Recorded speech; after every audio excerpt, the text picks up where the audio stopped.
The train wheels screeched against the iron rails as Victoria Anderson clutched her weathered carpetbag with trembling fingers, the arid heat of the Mojave Desert slapping her face like an unwelcome greeting.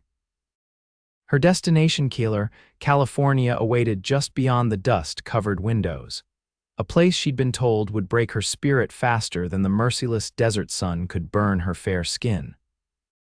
The year was 1878, and Victoria had traveled nearly 2,000 miles from Philadelphia with little more than desperation and a marriage contract to a man she'd never met. The train lurched to a final stop, belching steam and coal smoke into the clear blue sky. Her heart hammered against her ribs as she gathered her few belongings. "Last stop, Keeler. All passengers disembark," the conductor called, his voice carrying no particular kindness or concern for those venturing into this remote outpost. Victoria smoothed her travel-worn dress, a once fine garment of dove gray that had served her through the entire journey west. At 24, she had long since abandoned girlish fantasies of romance. The death of her parents to influenza, followed by her brother's passing in a factory accident, had left her with mounting debts and no protection from her father's business partner, who had made his intentions terribly clear: marriage to him or destitution. She had chosen a third option, answering an advertisement for a mail-order bride in a distant California mining town.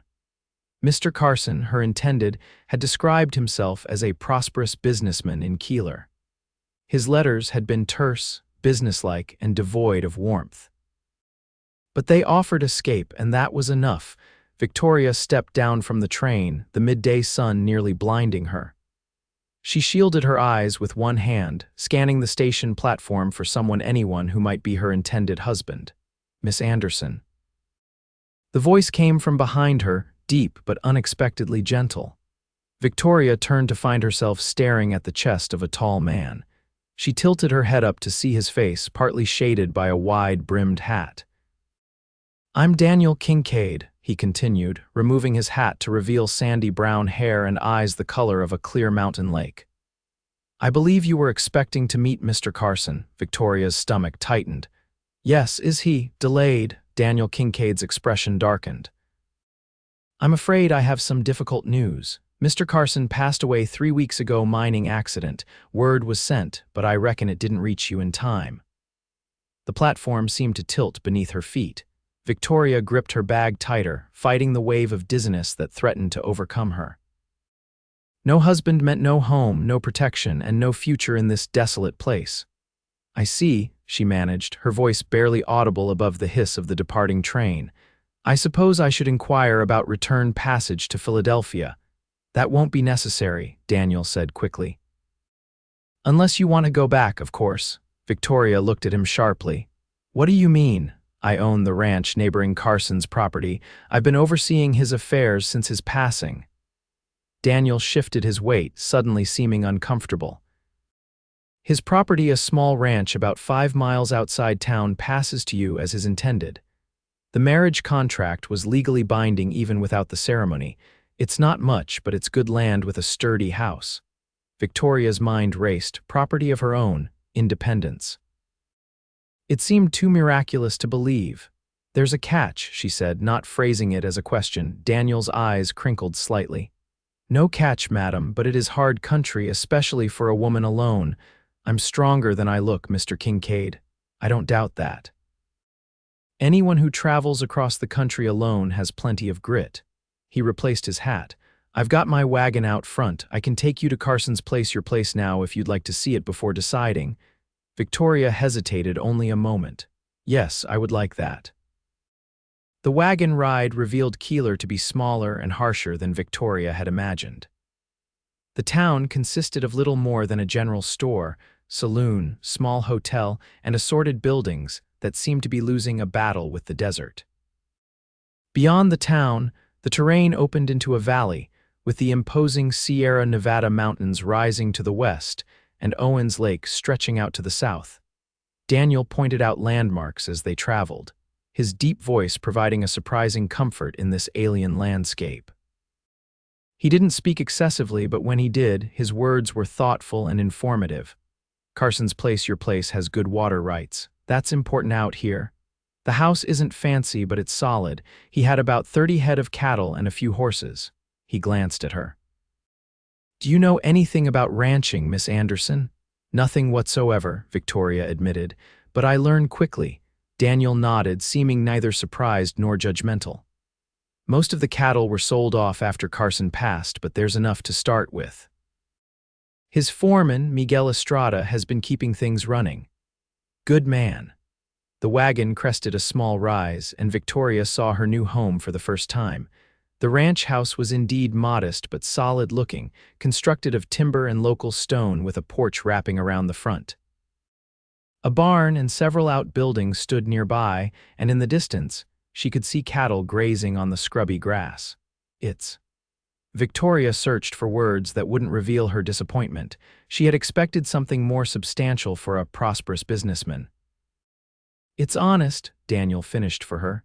Carson had debts you should know about. He wasn't as prosperous as he may have claimed. Victoria laughed a short, brittle sound. Of course, I seem destined to inherit debts. Daniel pulled the wagon to a stop in front of the house. They're manageable with hard work, and the land's good. Carson just wasn't much of a rancher, spent too much time chasing mining claims that never panned out. A Mexican man emerged from the barn, wiping his hands on a cloth. He approached the wagon, his expression curious but welcoming. Miss Anderson, this is Miguel Estrada, Daniel said. Miguel, this is Miss Victoria Anderson, Carson's intended. Miguel nodded respectfully. Welcome, señorita. I am sorry about Mr. Carson. Thank you, Mr. Estrada. I understand you've been keeping things running here. I'm very grateful. Miguel seemed surprised by her gratitude. It is my job, señorita. Miguel knows this land better than anyone, Daniel said. If you decide to stay, his knowledge will be invaluable. If I decide to stay, Victoria repeated softly. The reality of her situation was sinking in.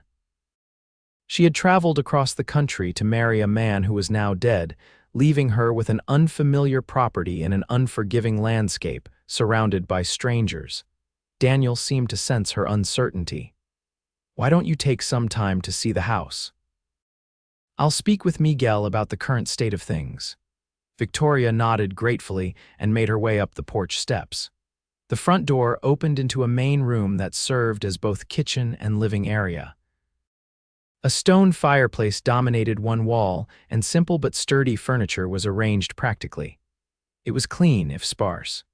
2 doors led off the main room, one to a modest bedroom and another to a small room that appeared to have been used as an office. The house smelled of pine and dust. It held none of the ornate comforts of her Philadelphia home, but neither did it bear the taint of bad memories. This place was a blank slate, intimidating in its emptiness, but also full of possibility. Victoria set her carpetbag on the table and opened the back door, which led to a small vegetable garden, now somewhat overgrown. Beyond that stretched the vastness of the ranch, with mountains rising in the distance. The beauty of the landscape struck her unexpectedly. Philadelphia had never offered such views. She was still standing there, absorbing the scene, when she heard boots on the porch. Daniel entered after a polite knock on the open door. What do you think? He asked. Victoria turned to face him. It's not what I expected. I reckon not.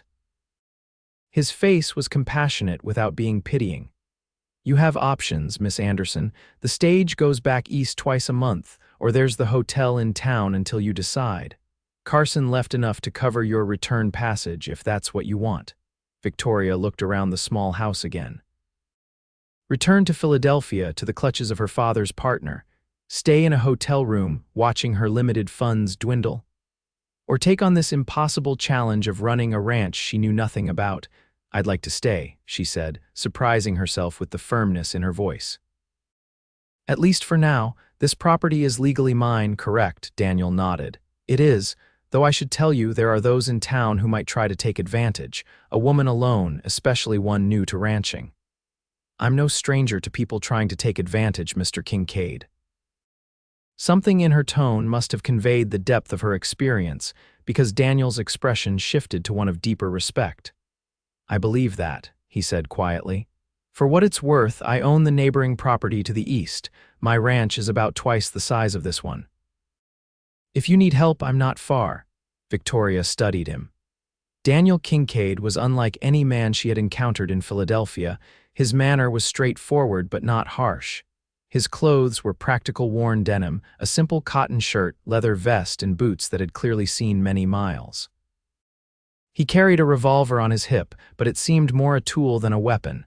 Most strikingly, he looked at her directly when speaking, without the leering assessment she had grown accustomed to from men. "Why would you help me?" she asked directly. "We're strangers." "Out here, neighbors look out for each other," he said simply. "It's not charity, Miss Anderson, it's survival." Victoria nodded, accepting this explanation for now. "Then I would be grateful for any guidance you can provide, and please call me Victoria." "Victoria," he repeated, the name sounding different in his Western accent. "Most folks call me Dan." "Well, Dan," she said, extending her hand in a businesslike manner, "it seems we're neighbors." He took her hand in a brief, firm handshake. His palm was calloused but warm. "So we are. I'll help you get settled today, and tomorrow I can show you around the property properly." "I'd like that." As the afternoon progressed, Victoria began to get a clearer picture of her new life. Miguel showed her the chicken coop where 6 hens and a rooster provided eggs. He introduced her to the 2 horses in the stable, a gentle mare named Daisy and a more spirited gelding called Thunder. The cattle, he explained, were currently grazing on the western pasture. Dan returned to his own ranch but came back at dusk with supplies, fresh bread, preserved vegetables, and some dried beef. "Just to get you started," he explained. "The general store in town delivers out this way once a week if you place an order." Victoria accepted the food gratefully. As they arranged the supplies in the kitchen, she noticed Dan examining the space with a critical eye. "What is it?" she asked. "Just thinking this place could use some work," he said. Carson wasn't much for home comforts. "It's adequate," Victoria replied, though she had noticed the sagging shelf in the corner and the draft from the north-facing window. Dan smiled slightly. "That's a diplomatic way of putting it." As night fell, the reality of being alone in this remote house began to sink in. Miguel had returned to his small cabin near the barn, and Dan was preparing to leave. "I'll come by tomorrow morning," he said, standing on the porch. "There's a lot to show you about the property." Victoria nodded, suddenly feeling the weight of exhaustion from her long journey and the emotional turmoil of the day. "Thank you for everything today." Dan studied her face. "Are you sure you'll be all right here tonight?" "I'll be fine," she said with more confidence than she felt. "I have a lot to think about." "I imagine so." He hesitated, then added, "There's a rifle in the corner by the fireplace. Do you know how to use one?" "No, but I suspect that's something I'll need to learn. I'll teach you tomorrow," he promised. "Good night, Victoria. Good night, Dan." After he left, Victoria secured the door and checked the windows. The house creaked and settled around her, the unfamiliar sounds of the desert night filtering through the walls. She lit a lamp and sat at the table, finally allowing herself a moment of complete honesty. She was terrified. Everything she knew, everything she had been raised to be, was useless here. She knew how to play the pianoforte, how to embroider delicate patterns on handkerchiefs, how to pour tea without spilling a drop. What good were those skills on a cattle ranch in the California desert? Yet beneath the fear lay something unexpected: relief. In Philadelphia, she had been trapped by debt and social expectations, with marriage to a cruel man as her only option. Here, despite the hardships ahead, she was free. This house, this land, they were hers. She answered to no one. Victoria opened her carpet bag and removed the few treasured possessions she had brought with her. A small portrait of her parents, her mother's pearl hairpin, a book of poetry, and the letters from Mr. Carson, clinical correspondence that had led her to this place. She set the portrait on the mantel, tucked the hairpin back into her bag, and placed the letters in a drawer. The poetry book she kept beside her bed. As she prepared for sleep in the unfamiliar bedroom, Victoria made a silent promise to herself. She would not fail. Whatever it took, she would learn to survive in this harsh land. She would make this ranch thrive, and she would never again be at the mercy of anyone. The desert night enveloped the small ranch house, and for the first time in many months, Victoria slept deeply and without fear. The sharp rap on the door woke Victoria just as dawn was breaking. She hurriedly dressed in her second traveling outfit, a practical brown skirt and white shirtwaist, and pinned her hair in a simple knot before opening the door. Dan stood on the porch, hat in hand. He looked surprised to find her already dressed and ready. "Morning," he said. "Hope I didn't wake you too early. We've got a lot of ground to cover today." "Not at all," Victoria replied. "I'm eager to begin learning about the property." A flicker of approval crossed his face. "Have you had breakfast? I brought some coffee." Victoria gestured to the kitchen, where she had already kindled a fire in the stove. "I was about to make some myself. Please come in." They shared a simple breakfast of coffee and the bread Dan had brought the previous day. Victoria studied him surreptitiously as they ate. In the morning light, she could see details she had missed yesterday: a thin scar along his jawline, the weathered creases around his eyes that suggested he spent most of his time outdoors, the careful way he handled the chipped coffee cup, as if conscious of his strength. "How long have you had your ranch?" she asked. "Going on 8 years now," Dan replied. "Came out after the war with not much more than the clothes on my back." "The war you fought for the Union," he nodded. "Pennsylvania 83rd Infantry, saw action at Gettysburg and the Wilderness, among others." Victoria felt a connection form between them. "I'm from Philadelphia. My father supported the Union effort, though he was too old to fight." Dan seemed to consider this information. "War changes a man. After it ended, I couldn't go back to Pennsylvania. Too many memories. Needed open space and fresh air. And you found it here. Found more than that. Found purpose." He drained his coffee cup and stood. "Speaking of purpose, we should get started. A lot to cover before the day gets too hot." Over the next several hours, Dan gave Victoria a comprehensive tour of her property. They rode on horseback, Victoria on the gentle mare, Daisy, and Dan on his own horse, a powerful chestnut stallion named Rusty. Victoria had ridden in Philadelphia's parks but found Western saddles and the open terrain a different challenge entirely. Still, she was determined not to show weakness, even when her muscles protested the unfamiliar activity. The ranch encompassed nearly 600 acres, including grazing land, a small creek that provided precious water, and stands of pinyon pine that offered both shade and building material. Dan pointed out the property boundaries, explaining water rights and grazing patterns with the patience of a natural teacher. Carson ran about 50 head of cattle usually, he explained as they observed the remaining herd from a ridge. "Most were sold to pay debts after he died, but you've got 15 good breeding cows, a bull, and some yearlings, enough to build back up if you're careful." "And is cattle ranching profitable?" Victoria asked. Dan tilted his head. "Can be with good management. The railroad's buying beef for workers, and there's always demand from growing towns, but it's not easy money." "Nothing worthwhile ever is," Victoria murmured. Dan gave her an appraising look. "No, it surely isn't." They continued to the creek, where Dan demonstrated how the irrigation system worked to water the small orchard of apple trees. As they dismounted to inspect a damaged section of the water channel, Victoria's foot slipped on the loose stones. Dan's hand shot out, catching her elbow to steady her. "Careful," he said, his voice low. "Ground can be treacherous here." His touch was firm but gentle, withdrawn the instant she was stable. Victoria felt a curious warmth spread through her that had nothing to do with the desert sun. "Thank you," she said, conscious of how close they were standing. "I'm still adjusting to the terrain." "You're doing well," Dan replied, stepping back slightly. "Most city folks take a lot longer to find their desert legs." By midday, they had returned to the house, where Miguel had prepared a simple meal of beans, tortillas, and jerky.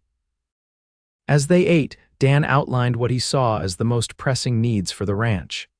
"The north fence line needs repair before winter," he said. "And you'll want to think about selling some of the yearlings soon to generate cash for supplies. Winter comes hard here despite the desert." "You need to be prepared." Victoria took mental notes, trying not to feel overwhelmed by all the unfamiliar terminology and concepts. "What about the debts Mr. Carson left?" Dan's expression grew serious. There's about $300 owed to the bank in Bishop. Another 100 to the general store in Keeler. Not insurmountable, but it needs addressing within the next few months. I have some savings, Victoria said. Not much, but perhaps enough to clear the most pressing debts. I'd advise against using your personal funds, Dan said firmly. The ranch can pay its own debts if managed right. Preserve your savings for emergencies. His advice made sense, but it also raised questions. You seem very knowledgeable about Mr. Carson's affairs. Dan wiped his mouth with a bandana. We weren't friends exactly, but we were neighbors. Out here, that means something. When he died, somebody had to step in and keep things from falling apart completely. And that somebody was you, he shrugged. Miguel did most of the actual work. I just made sure no one took advantage of the situation.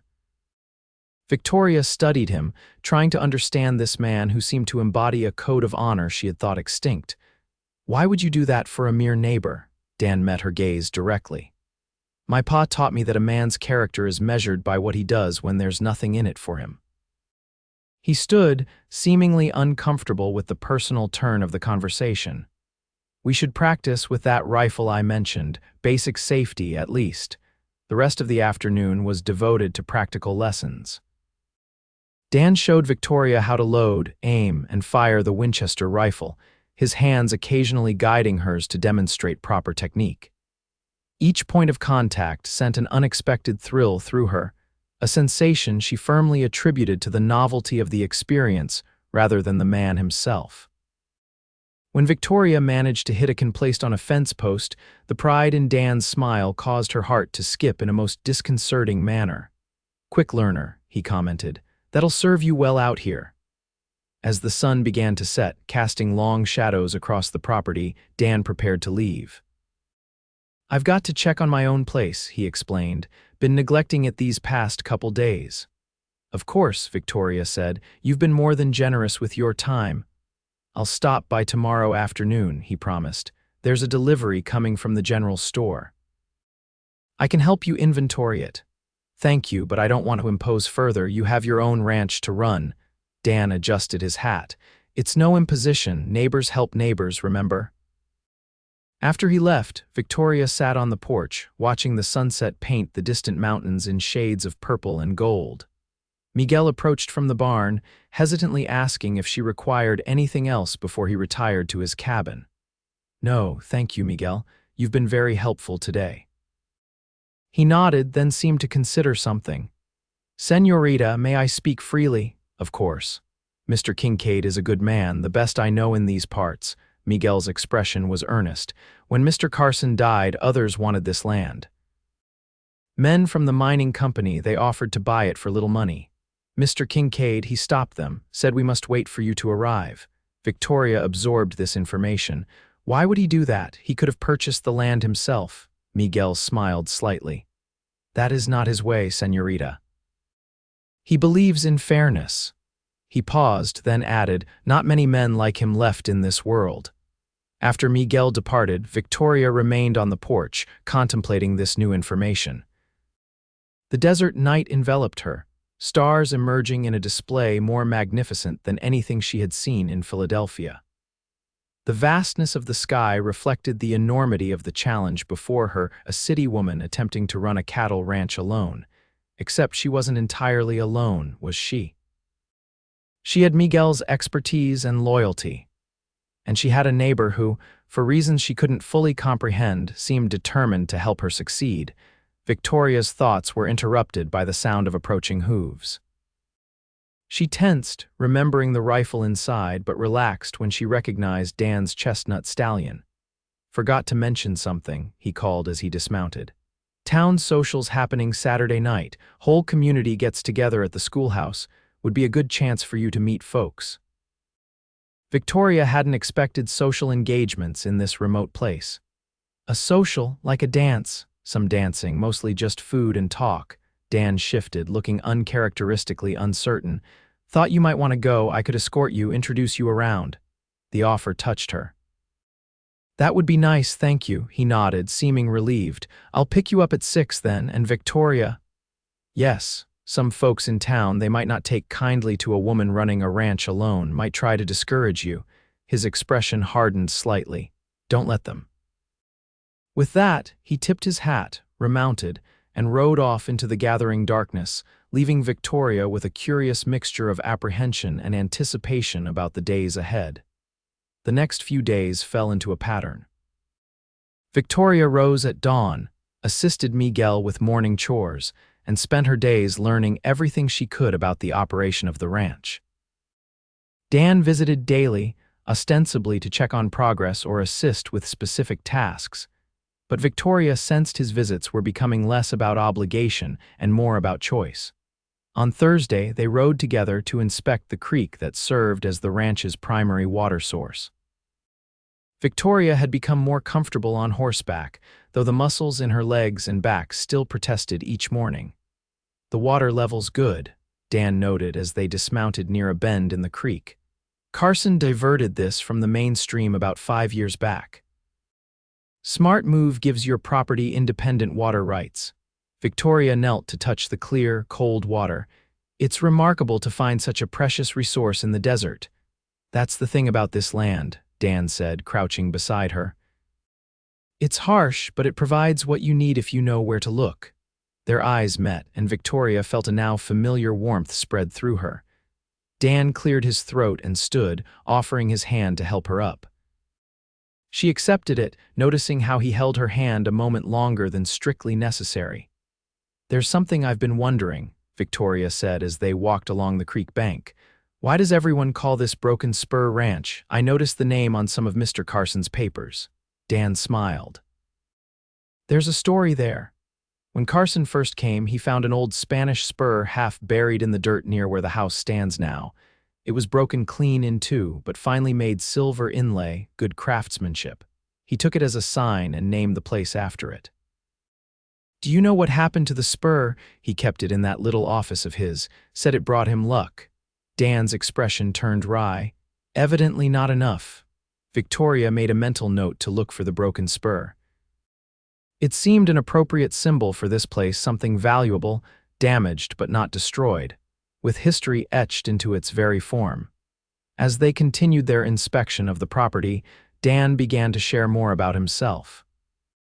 He had come to Keeler in 1870 after drifting through several Western territories. The land that became his ranch had been abandoned by a discouraged homesteader, and Dan had purchased it for a fraction of its worth. It was mostly scrub and rock back then, he explained as they rode. Took 3 years of backbreaking work to make it productive. And now, Victoria asked, now it's home. The simple statement carried the weight of profound satisfaction. Victoria envied that sense of belonging. I'm not sure I've ever had that, a true home, I mean. My parents' house in Philadelphia was just a house after they died. Dan studied her, his blue eyes thoughtful. Home isn't just a place, it's a feeling of rightness, of belonging somewhere. Have you always been so philosophical, Mr. Kincaid? Victoria teased gently. His smile transformed his face, softening the weathered lines. Only when riding with interesting company, Miss Anderson. The moment hung between them, warm and promising, until a distant rumble of thunder broke the spell. Dan looked to the horizon where dark clouds were gathering over the mountains. Desert thunderstorm coming, he said. They move fast and hit hard. We should head back. They rode swiftly toward the ranch house, but the storm moved faster. When they were still a mile from home, the first heavy drops began to fall. Within minutes, the rain was sheeting down, turning the dusty ground into slick mud. Lightning cracked overhead, followed by booming thunder. This way. Dan shouted over the din, steering them toward a line of rocks with a shallow overhang. They dismounted quickly and led the horses beneath the natural shelter. Victoria was soaked to the skin, her dress clinging uncomfortably. She pushed her wet hair from her face, suddenly aware of how close she and Dan were standing in the cramped shelter. His shirt was plastered to his chest, revealing the strong contours beneath. Sorry about this, he said, his voice low. These storms usually pass quickly. It's not your fault, Victoria replied, trying not to stare at the water droplets clinging to his eyelashes. You can't control the weather. If I could, I'd have arranged a more comfortable shelter. His attempt at humor was undercut by the intensity of his gaze. Victoria became acutely conscious of her appearance bedraggled, wet, entirely improper by Philadelphia standards. Yet Dan was looking at her as if she were the most fascinating sight he'd ever beheld. Another crack of lightning illuminated the small space, followed immediately by thunder that seemed to shake the very ground. Victoria started involuntarily, and Dan's hand came to rest reassuringly on her arm. "Just the storm," he murmured. "You're safe." The simple words, combined with his touch, triggered something in Victoria. When had anyone last been concerned for her safety? When had anyone looked at her the way Dan was looking at her now, with respect and something deeper that made her heart race? "Dan," she said softly, not even sure what she intended to say next. He moved imperceptibly closer, his hand still on her arm.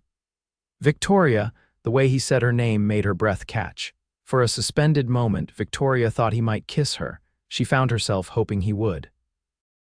Instead, he stepped back slightly, removing his hand. "Storm's letting up," he said, his voice rougher than usual. Victoria looked outside and saw that the rain had indeed diminished to a gentle patter. The moment whatever it had been had passed. They rode back to the ranch in companionable silence, the air between them charged with unspoken possibilities. When they reached the house, Miguel came out to take the horses, his expression concerned as he noted their drenched state. "You should change into dry clothes," Dan said as he helped Victoria dismount. "Desert nights get cold even in summer." "Will you come in?" she asked, then hastily added, "For coffee, I mean, to warm up before you ride home."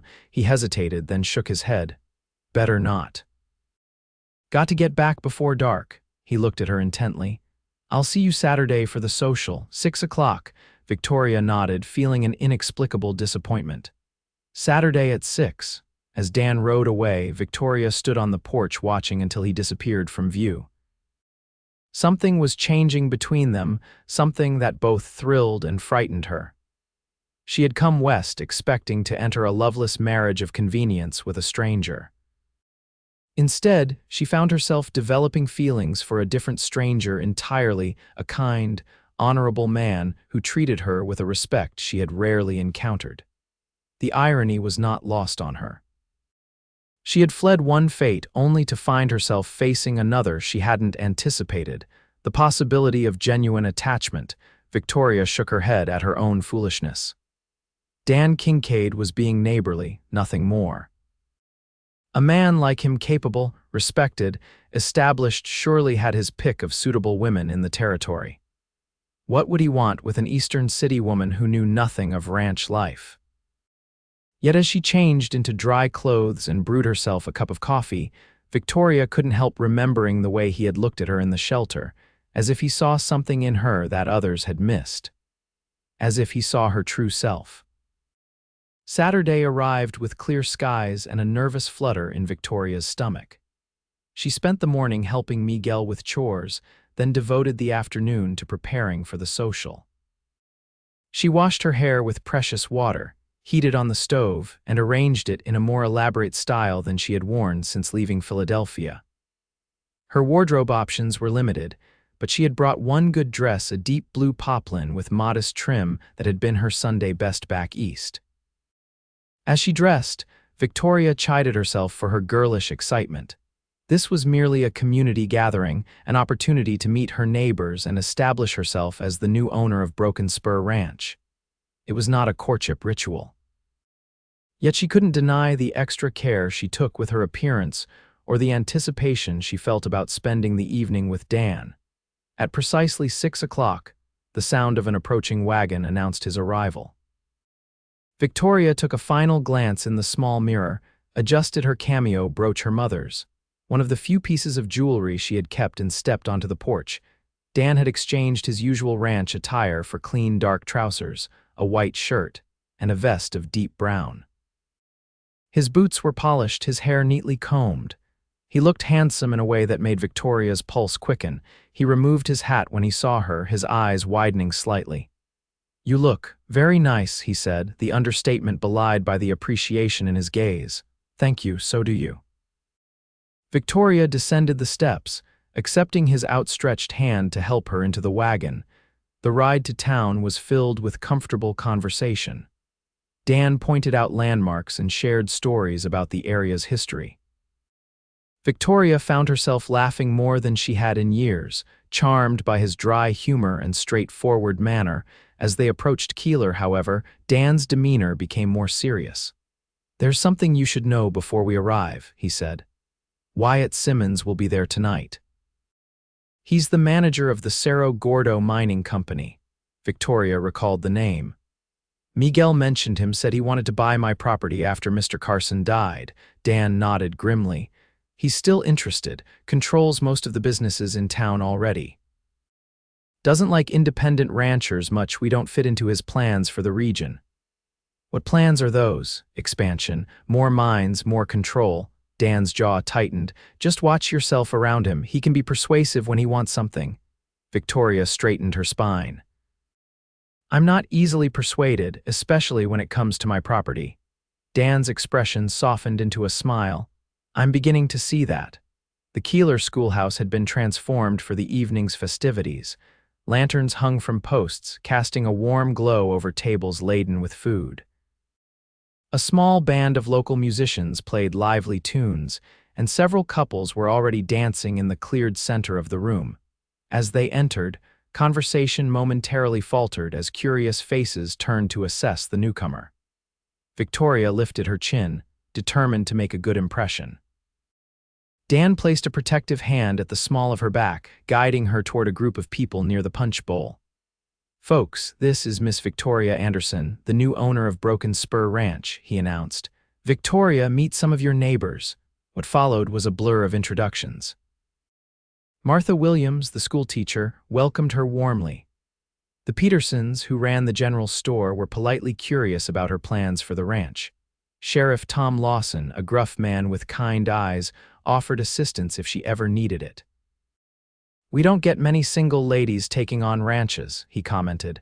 "Brave of you, or foolish," came a smooth voice from behind them. "Ranching is difficult work, even for experienced men."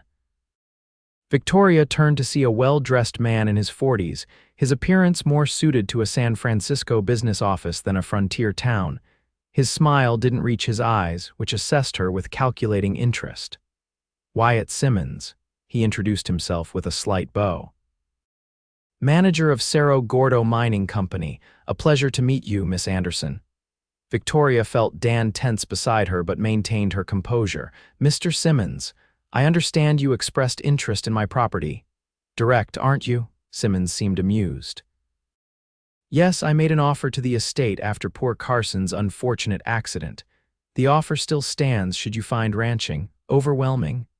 "I'm adjusting quite well, thank you," Victoria replied coolly. "The Broken Spur will remain in my hands." Simmons's smile tightened. "Of course.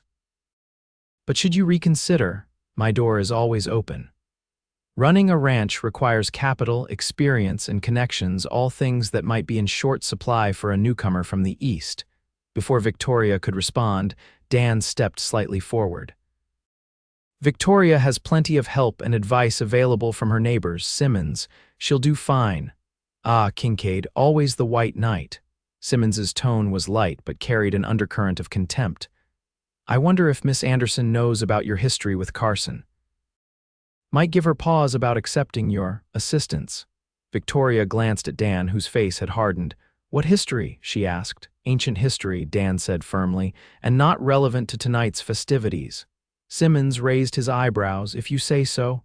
He turned back to Victoria. "Enjoy your evening, Miss Anderson. I look forward to our future dealings." As he moved away, Victoria turned questioningly to Dan. "What was he talking about?" Dan's jaw worked for a moment before he answered.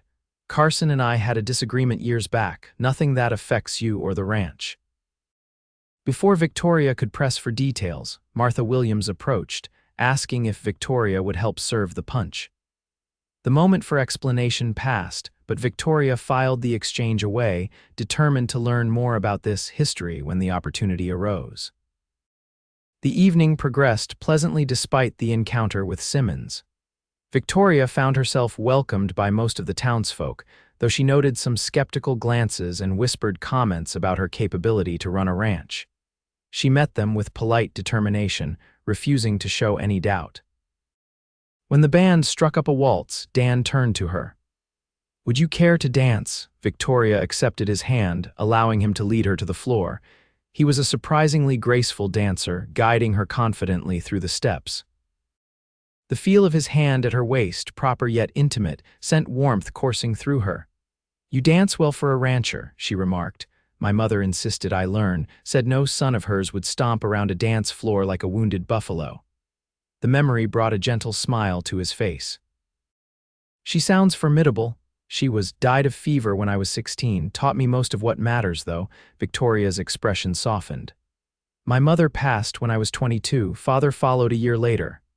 Dan's hand tightened slightly on hers, a gesture of understanding. "Losing parents leaves a hole that never quite fills in." "No, it doesn't," Victoria agreed, "but we carry on. That we do." His blue eyes held hers as they turned with the music. "You're carrying on admirably, Victoria.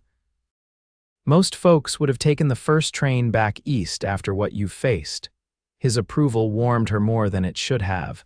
"I've never been one to retreat from a challenge, I've noticed."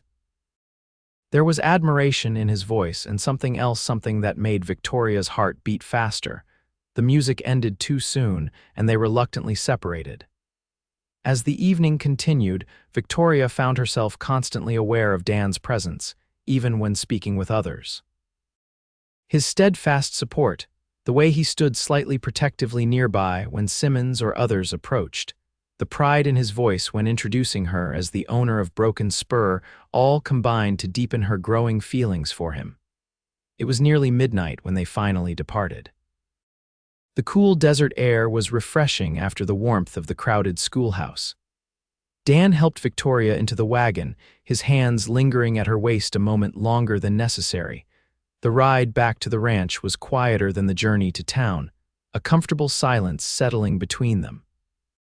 The moon silvered the landscape, casting long shadows across the desert floor. "Thank you for escorting me tonight," Victoria said as the ranch house came into view. "I enjoyed meeting everyone. They liked you," Dan replied. "Even old Sheriff Lawson, and he doesn't take to newcomers easily." "And Mr. Simmons?" Victoria couldn't resist asking. "What was he implying about you and Mr. Carson?" Dan sighed, pulling the wagon to a stop in front of the house. "Carson and I had a falling out about 5 years ago. There was a drought, water was scarce. He diverted the creek entirely to his property, cutting off my southern pasture. We had words, nearly came to blows. That's understandable. Water is precious here." "It went beyond that." Dan's voice grew tight. "My foreman at the time, good man named Johnson, tried to fix the diversion one night. Carson caught him, shot him in the leg, said he thought he was a rustler." Victoria's eyes widened. "That's terrible. Johnson lost the leg. I nearly lost the ranch, spending money on doctors instead of feed during the drought." Dan's knuckles whitened on the reins. "Carson and I were enemies after that, until last year when he came down with pneumonia. I helped nurse him through it, couldn't let a man die alone, even him. We made a kind of peace, but there was no friendship there." Victoria digested this information, understanding now why the townsfolk had seemed surprised at Dan's assistance to Carson's estate to her. "Why help me then?" she asked softly. "After what he did," Dan turned to face her, his expression earnest in the moonlight. "You're not Carson. You shouldn't pay for his misdeeds." He paused, then added more quietly, "Besides, I wanted to." The simple honesty of his answer touched something deep within Victoria. Without thinking, she reached out to place her hand over his.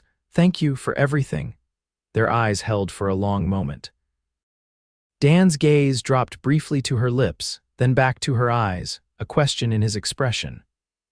Victoria felt herself leaning slightly toward him, drawn by a force she couldn't name. The moment was broken by the sound of a door closing. Miguel, checking the house before retiring to his cabin. Dan straightened, gently removing his hand from beneath hers. "I should go," he said, his voice rougher than usual. "Early start tomorrow." Victoria nodded, suddenly shy. "Of course."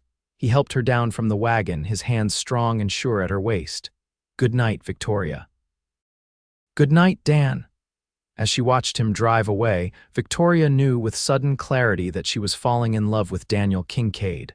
The realization was both terrifying and exhilarating. She had come west expecting cruelty and hardship, prepared to endure a loveless marriage for the sake of security. Instead, she had found independence, purpose, and a man whose gentle strength and unwavering support had begun to heal wounds she hadn't known she carried.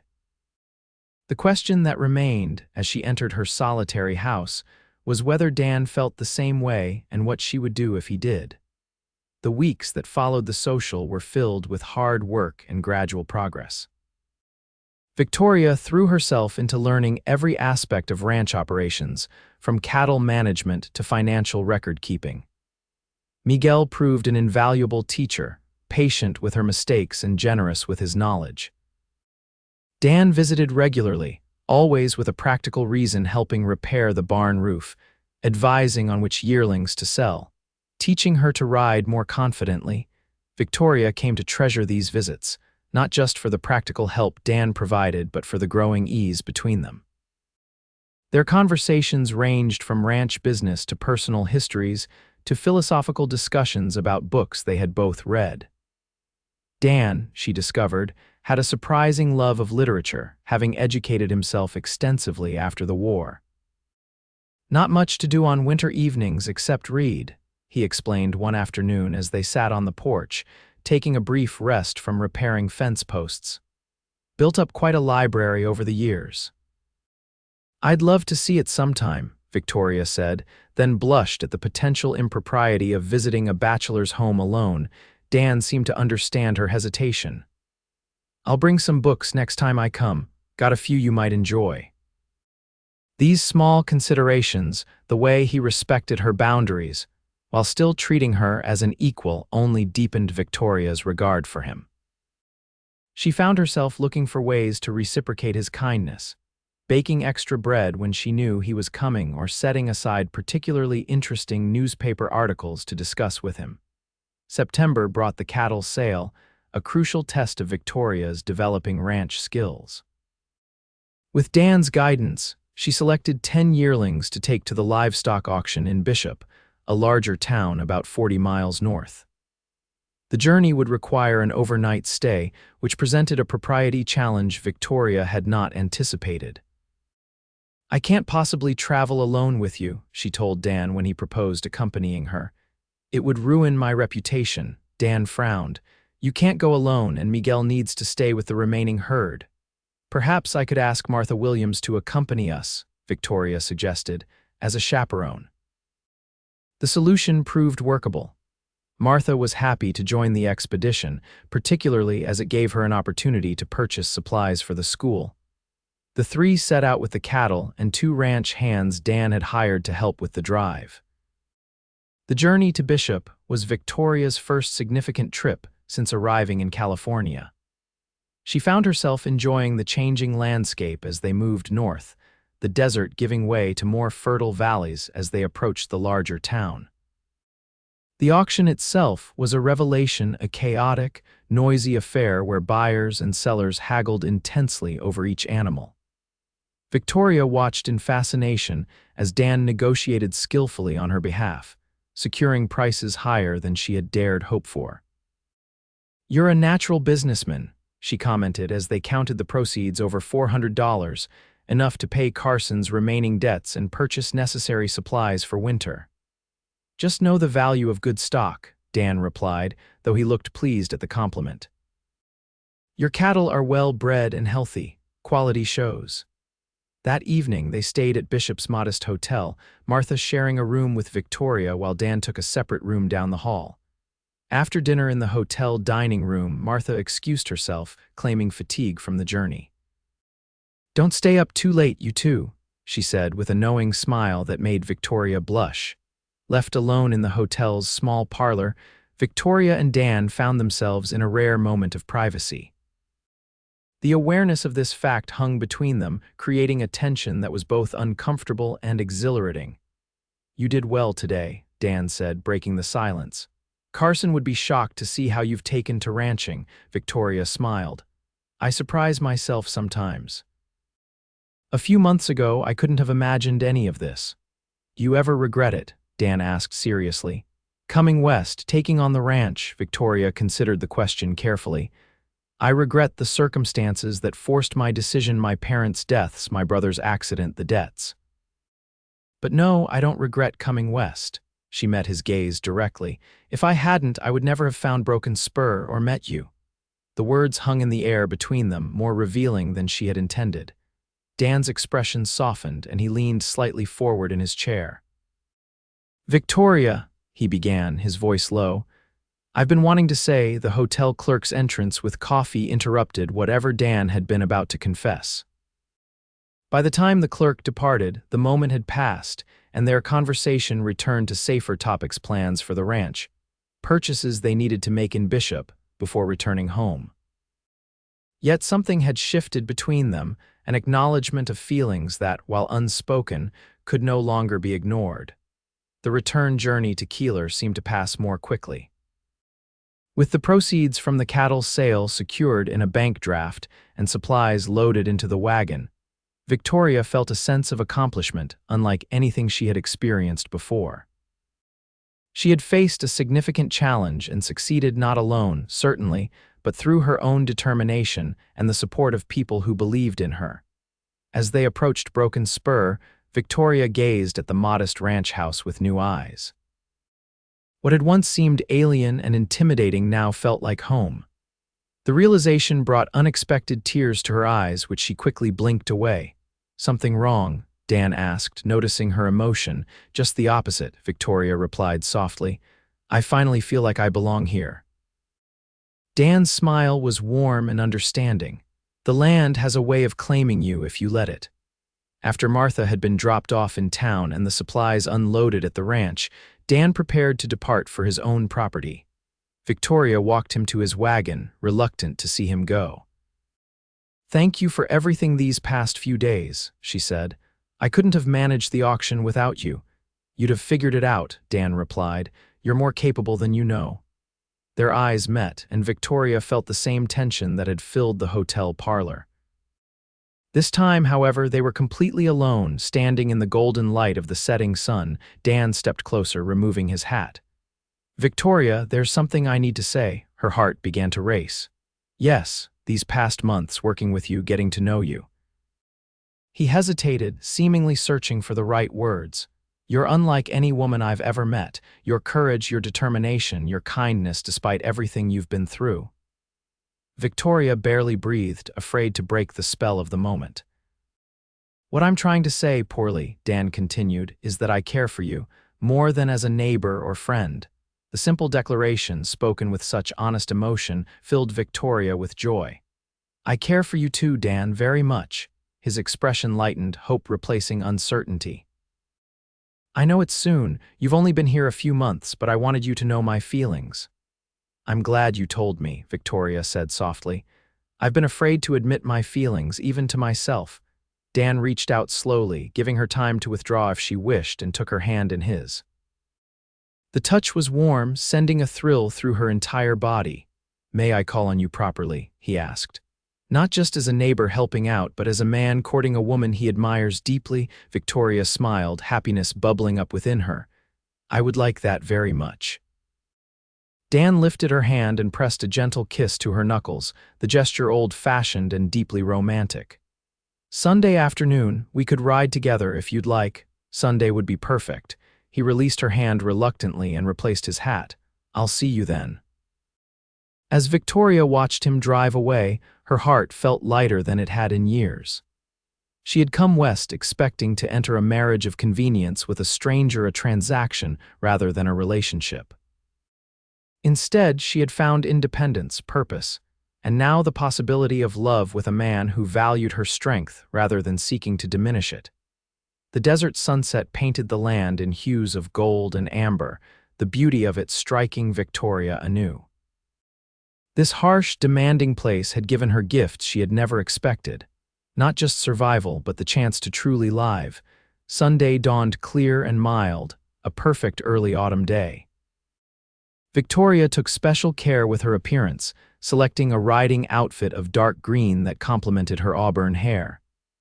As she pinned the last strand in place, she chided herself for her girlish excitement. At 24, she was hardly a debutante experiencing her first courtship. Yet in many ways, this was a first. Her previous suitors in Philadelphia had been selected by her father for their social connections or financial prospects. Those courtships had been formal affairs conducted in parlors under watchful eyes, with conversation limited to safe topics and true feelings carefully concealed.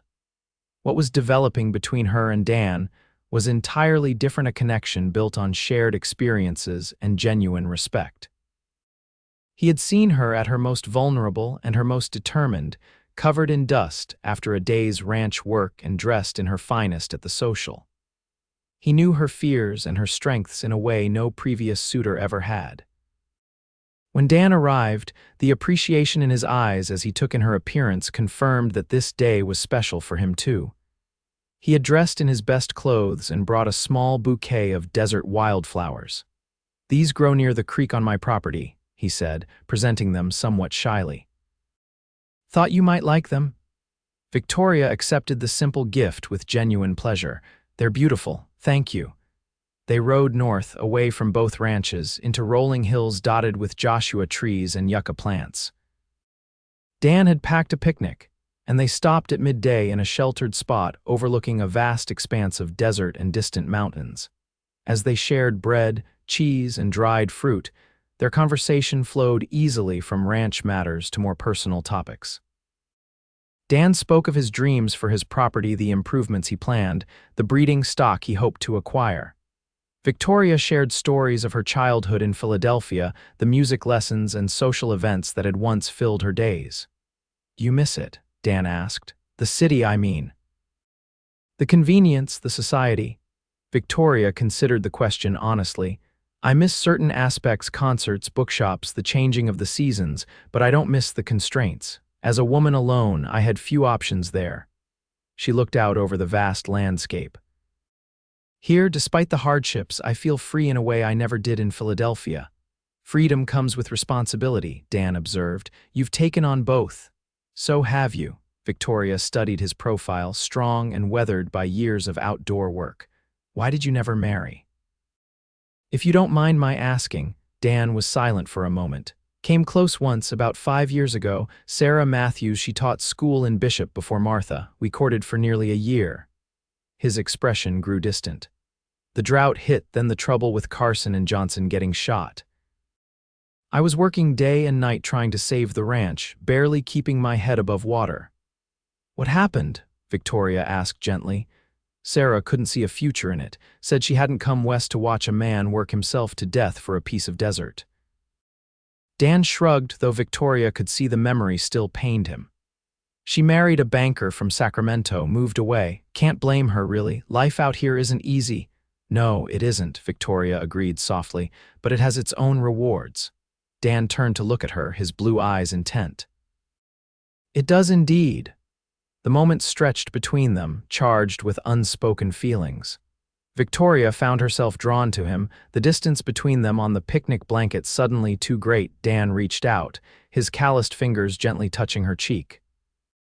"Victoria," he said, her name a caress in his deep voice. She leaned into his touch, her heart pounding. "Yes, may I kiss you?" The question was asked with such respect, such genuine concern for her wishes that Victoria felt a surge of emotion. "Yes," she whispered. Dan leaned forward slowly, giving her every opportunity to reconsider. When his lips finally met hers, the kiss was gentle, almost reverent. His hand moved to cup her face, thumb stroking her cheekbone with exquisite tenderness. Victoria had been kissed before, hurried, awkward embraces stolen by overeager suitors. But this was different. Dan kissed her with a patience and care that spoke of deep respect, yet there was an underlying passion that made her breath catch. When they finally parted, Victoria felt as though something fundamental had shifted within her. The world looked the same, the desert stretching endlessly, the mountains standing guard in the distance, but she herself was changed. Dan's eyes searched hers, concern mingling with happiness in his expression. "All right," Victoria smiled, reaching up to touch his face as he had touched hers. "More than all right." They lingered over the picnic, talking and occasionally sharing soft kisses until the afternoon began to wane. As they packed up to return to the ranch, Victoria found herself reluctant for the day to end. Dan seemed to share her feeling. "I've enjoyed today," he said as they mounted their horses. "More than I can say." "So have I," Victoria replied. "Perhaps we could do this again, next Sunday." His smile was answer enough, but he added, "I'd like nothing better." The ride back to Broken Spur was filled with a comfortable silence, occasional glances, and shared smiles. As they approached the ranch, however, Victoria noticed something amiss.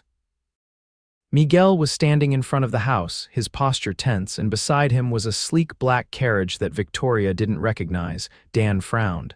"That's Simmons's carriage." Victoria felt a chill despite the warm evening. What would he want? "Nothing good," Dan muttered as they rode into the yard. Wyatt Simmons emerged from the house as they dismounted, his expression one of calculated pleasantness. "Ah, Miss Anderson, I was beginning to think you were avoiding me." His gaze flicked to Dan and his smile tightened. "Kincaid." "How convenient. What brings you here, Simmons?" Dan asked, his tone carefully neutral despite the tension Victoria could sense in him. "Business with Miss Anderson, private business." Simmons emphasized the last words pointedly. Victoria straightened her spine. "Mr. Kincaid is my advisor in ranch matters. Anything you wish to discuss with me can be said in front of him." Simmons's eyebrows rose slightly. "Very well. I've come with an offer, a generous one for your property. $5,000 cash, that's nearly twice what it's worth." Victoria blinked in surprise. The sum was indeed substantial enough to establish her comfortably anywhere she chose to go. "May I ask why you're so interested in Broken Spur?" "The mining company is expanding," Simmons replied smoothly. "Your water rights are valuable to us and the location is strategic for our operations." "I see," Victoria said carefully. "And if I decline?" Simmons's pleasant expression didn't change, but his eyes hardened. "That would be unfortunate." "Ranch operations are difficult, Miss Anderson, especially for someone of your limited experience. Accidents happen, cattle die, markets fluctuate." The implied threat hung in the air. Dan stepped forward, his face tight with anger. "That sounds dangerously close to a threat, Simmons." "Merely stating facts, Kincaid." Simmons turned back to Victoria. "Consider my offer carefully, Miss Anderson. It won't remain open indefinitely. I'll expect your answer by the end of the week." With that, he tipped his hat and returned to his carriage. The driver, who had been waiting silently, immediately set the horses in motion, leaving a cloud of dust in their wake. Victoria stood motionless, processing what had just occurred. "Did he just threaten me?" she asked quietly. "Yes," Dan confirmed, anger evident in his clipped tone. "Simmons doesn't like being denied anything he wants, and he wants your water rights badly." Miguel approached, his expression troubled. "Senor Simmons arrived an hour ago, demanded to see the house and property. I could not stop him." "It's all right, Miguel," Victoria assured him. "You did nothing wrong." When Miguel had returned to the barn, Victoria turned to Dan. "What should I do?" Dan's expression was grave. "That's your decision, Victoria. $5,000 would set you up comfortably almost anywhere. You could return to Philadelphia or start fresh in San Francisco or Denver." The possibility hung between them, altering the joy they had shared earlier. Victoria studied Dan's face, noting the carefully neutral expression that couldn't quite hide his concern. "You think I should sell?" she asked directly. Dan was silent for a long moment. "I think you should do what's best for you," he finally said. "I can't make that decision." Victoria understood what he wasn't saying, that his feelings for her were now entangled with the question of her future in Keeler. If she sold, she would likely leave. If she stayed, "I need time to think," she said softly. Dan nodded. "Of course." He hesitated, then added, "Whatever you decide, I'll support you." After he left, Victoria sat on the porch long into the evening, weighing her options. $5,000 represented security, opportunity, freedom from the daily struggles of ranch life. She could return to civilization, to concerts and bookshops and proper society. But as the stars emerged in the desert sky, Victoria realized that the decision was already made in her heart. This harsh, beautiful land had become home. The ranch represented not just property but independence, something she had never truly had before, and Dan represented a future she had never dared to imagine, with a man who valued her strength and supported her dreams. By morning, Victoria knew what she had to do. She saddled Daisy and rode to Dan's ranch, arriving just as the sun was clearing the eastern mountains. She found him in the barn, already at work despite the early hour. "Victoria," he said in surprise, setting down the saddle he'd been repairing. "Is everything all right?" "I've made my decision," she said without preamble. "I'm not selling to Simmons." Relief washed over Dan's features. "You're sure?" "Completely." Victoria's voice was firm. "This is my home now. I won't be driven away by threats." Dan moved closer, hope evident in his eyes. "And us, where do we stand?" Victoria met his gaze steadily. "I care for you, Dan, deeply. I want to see where these feelings between us might lead, but I need you to understand something important." "What's that?" "I'm staying because this is where I want to be, because Broken Spur is my home now, not just because of you." Victoria needed him to understand this crucial distinction. "I want a future that might include you, but I won't be dependent on any man again, not even one I care for." Dan's expression softened into profound respect. "I wouldn't want you to be. Your independence, your determination to stand on your own feet, that's part of what I admire about you." His understanding, so freely given without wounded pride or attempts to change her mind, confirmed what Victoria already knew, that Daniel Kincaid was unlike any man she had ever met. "Then we're in agreement," she said, a smile breaking through her serious expression. Dan stepped forward, taking her hands in his. "Absolutely in agreement." Their kiss there in the early morning light of the barn sealed a promise between them, not of conventional roles or traditional expectations, but of partnership, respect, and a love that honored each other's independence. As autumn progressed into winter, Victoria's relationship with Dan deepened, even as she grew more confident in her role as ranch owner. They established a comfortable routine. Dan visited Broken Spur several times a week, helping with larger projects and advising on ranch decisions, but always careful to let Victoria make the final choices about her property. On Sundays, they rode together or shared meals, their courtship progressing with a natural ease that belied the relatively short time they had known each other. The threats from Wyatt Simmons materialized in small ways. A fence mysteriously cut, allowing cattle to wander.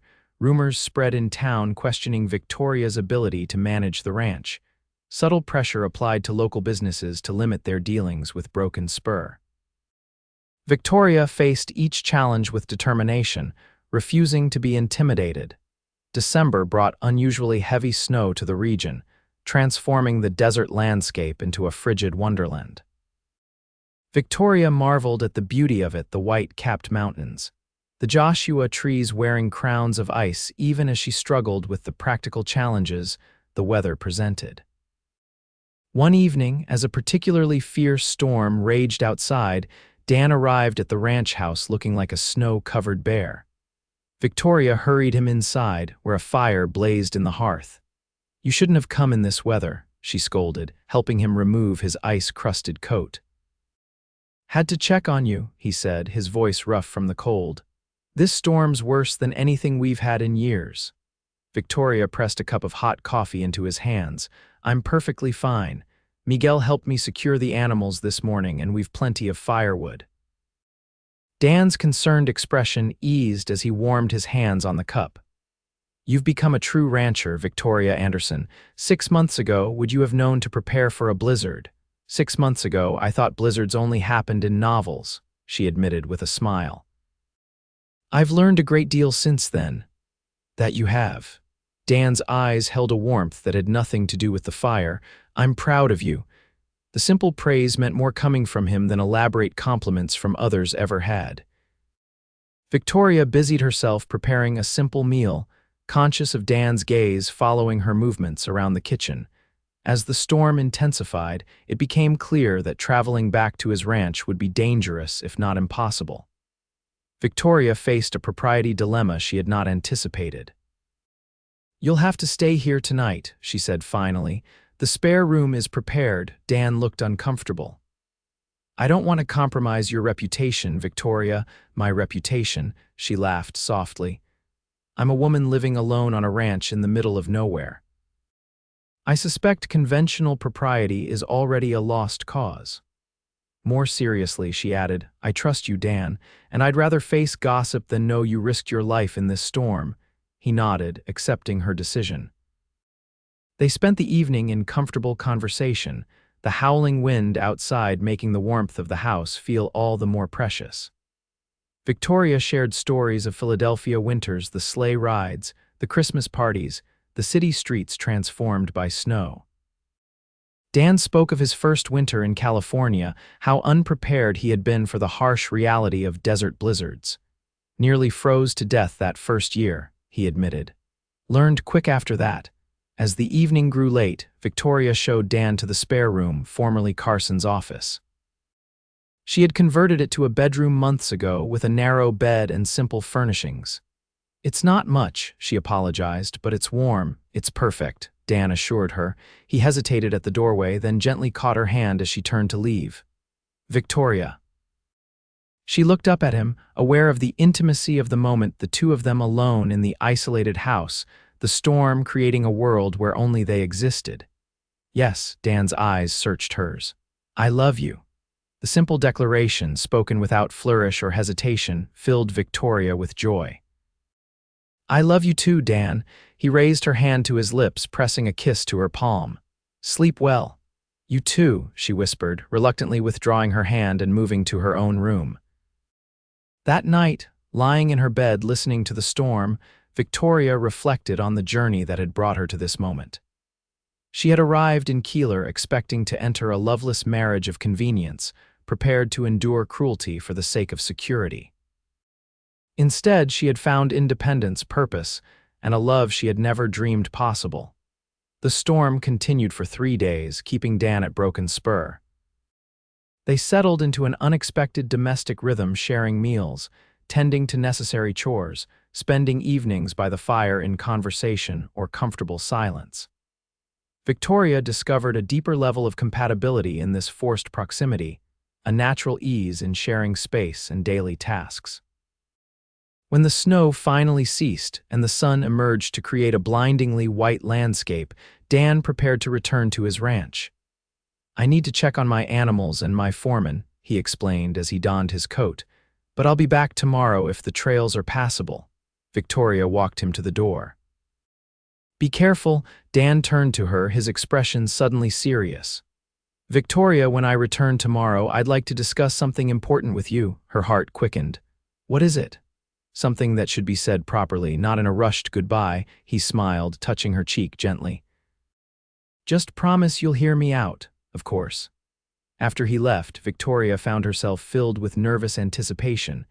She had a strong suspicion about what Dan wanted to discuss, and while her heart responded with joy, her mind raised practical questions. Marriage would change everything: her independence, her control over Broken Spur, her newly established identity as a rancher in her own right. Yet as she considered these concerns, Victoria realized they stemmed not from doubts about Dan himself, but from her past experiences with men who had sought to control rather than support her. Dan had consistently demonstrated his respect for her independence, his admiration for her strength. A marriage to him would be a partnership, not a surrender. When Dan returned the next day, leading his horse through still deep snow, Victoria was waiting on the porch. He looked up at her, his face breaking into a smile that warmed her despite the frigid air. Your ranch weathered the storm well. She asked as he mounted the steps. Better than expected, he replied. Yours? The same. Miguel says we lost 2 calves, but the rest of the herd is fine. They moved into the house where coffee was already waiting. Dan removed his coat and hat, seeming uncharacteristically nervous.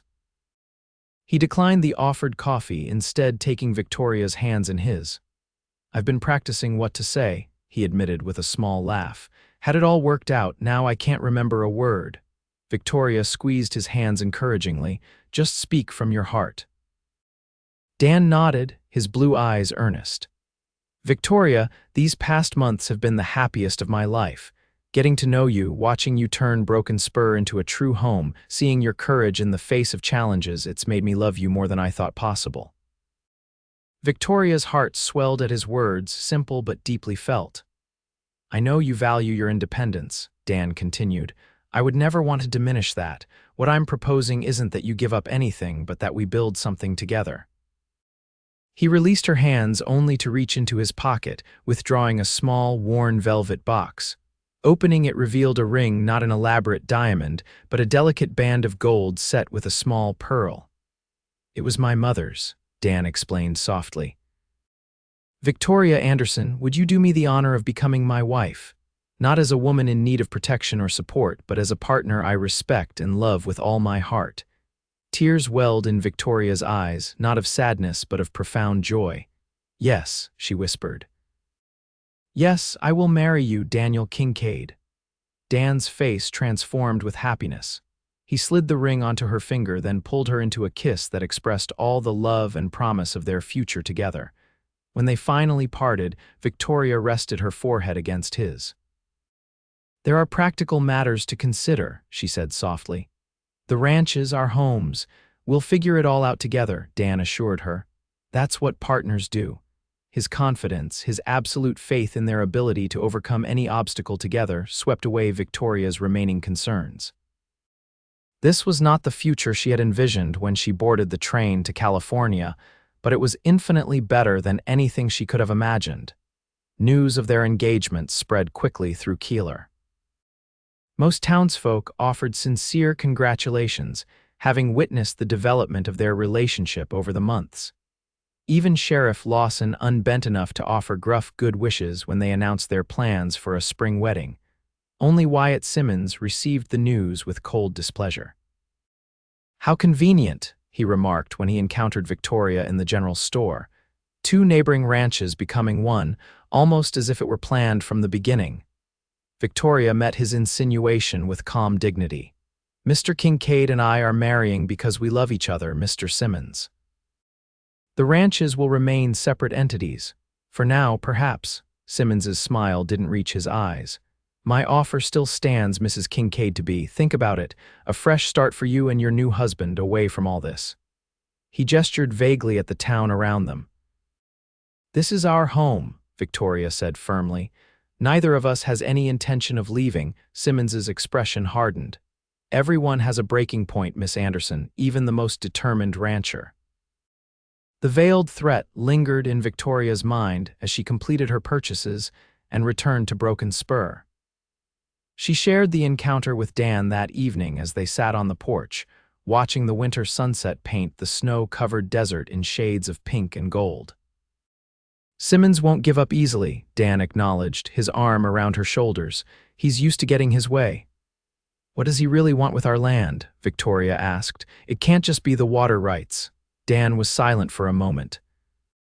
"There are rumors that the mining company found silver deposits extending south from Cerro Gordo.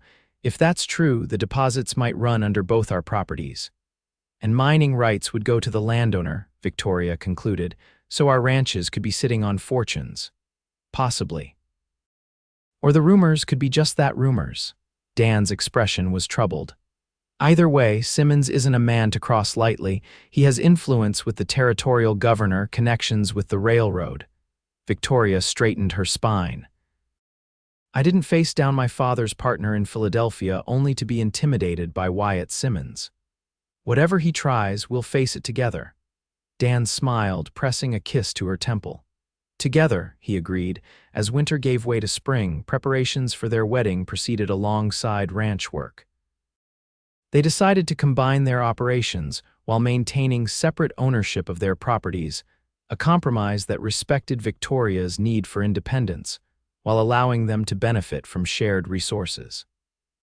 They would live primarily at Dan's ranch, which was larger and better established, but maintain Broken Spur as a working property with Miguel continuing as foreman. The arrangement satisfied both practical and emotional considerations. The wedding was set for early April, when the desert would be briefly transformed by wildflowers. Martha Williams helped Victoria adapt one of her better dresses into a suitable wedding gown. adding lace from her own trousseau and tiny pearl buttons that complemented Victoria's engagement ring. As the day approached, Victoria found herself reflecting on the extraordinary journey that had brought her to this moment. She had arrived in Keeler less than a year ago, a desperate woman fleeing one fate only to face another. She had expected cruelty and found kindness instead. She had expected servitude and found freedom. She had expected loneliness and found love. The wedding day dawned clear and perfect, the desert awakening from winter slumber. Patches of wildflowers dotted the landscape, and a gentle breeze carried their fragrance. The ceremony was held on the porch of Dan's ranch house, with the mountains as a backdrop and the vast desert stretching before them. Sheriff Lawson, who was also the local justice of the peace, performed the ceremony. Miguel stood as Dan's witness while Martha supported Victoria. The townsfolk gathered in the yard, a community coming together to celebrate one of their own, for Victoria, amazingly, had become just that in the months since her arrival. When Victoria appeared in her remade dress, a crown of desert flowers in her auburn hair, Dan's face reflected such love and admiration that her last-minute nervousness vanished. This was right. This was where she belonged. The vows they exchanged were traditional in form but deeply personal in meaning. When Dan promised to love and honor her, Victoria knew with absolute certainty that he meant every word. When she promised the same, she did so with her whole heart. "I now pronounce you husband and wife," Sheriff Lawson declared, a rare smile breaking through his usual gruff demeanor. "You may kiss your bride, Kincaid." Dan's kiss was tender yet passionate, a promise of all they would share in the years to come. The cheers of the assembled guests seemed distant to Victoria, her world narrowed to this man, this moment, this new beginning.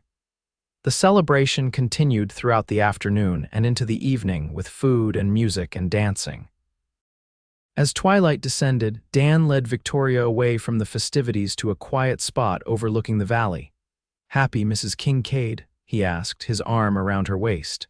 "Happier than I ever thought possible," Victoria replied honestly. "And you, Mr. Kincaid?" "I have everything I could ever want right here," he said, drawing her closer. "A beautiful wife, good land, a future to build together."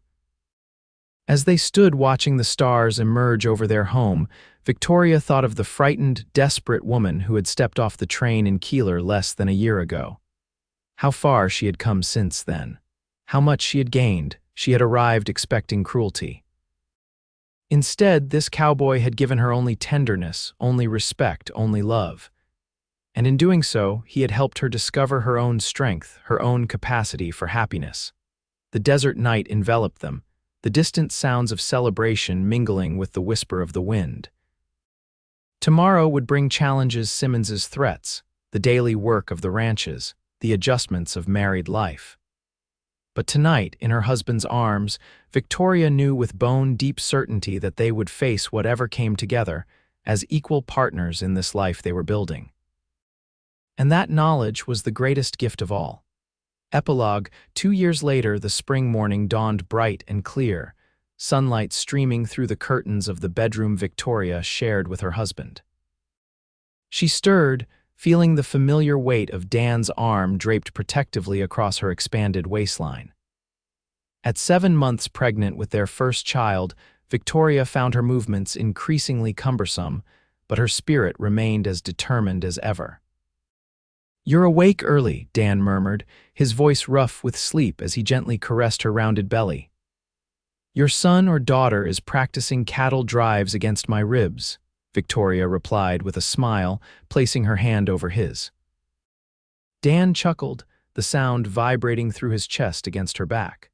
Already taking after both parents, they lay in comfortable silence for a few moments, enjoying the rare quiet before the busy day ahead. The past 2 years had brought both challenges and triumphs. Wyatt Simmons had indeed escalated his efforts to acquire their properties, culminating in an attempt to manipulate water rights legislation that would have devastated both ranches. But Victoria and Dan had fought back, gathering support from other local ranchers and even traveling to Sacramento to petition the territorial legislature. Their victory had been sweetened by the discovery that the rumors of silver deposits had been greatly exaggerated. Simmons had been operating on faulty information.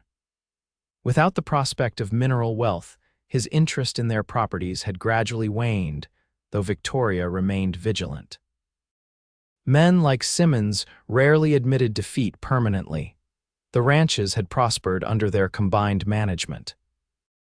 Victoria's Broken Spur now boasted a herd twice the size Carson had maintained, while Dan's property had expanded to include new grazing lands purchased from a neighboring rancher who had decided to return east.